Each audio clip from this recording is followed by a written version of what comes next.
Did you know there's a place where people never retire and live past 100? In Okinawa, Japan, centenarians wake up each day with purpose. They call it ikigai. While the Western world burns out chasing paychecks, then dreams of retirement, Okinawans have discovered something different. Ikigai sits at the intersection of four elements: what you love, what you're good at, what the world needs, and what you can be paid for.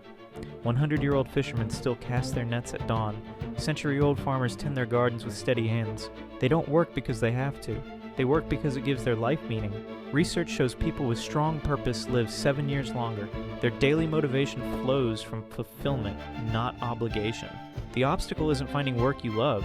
It's discovering work that serves something greater than yourself. Start by asking 3 questions.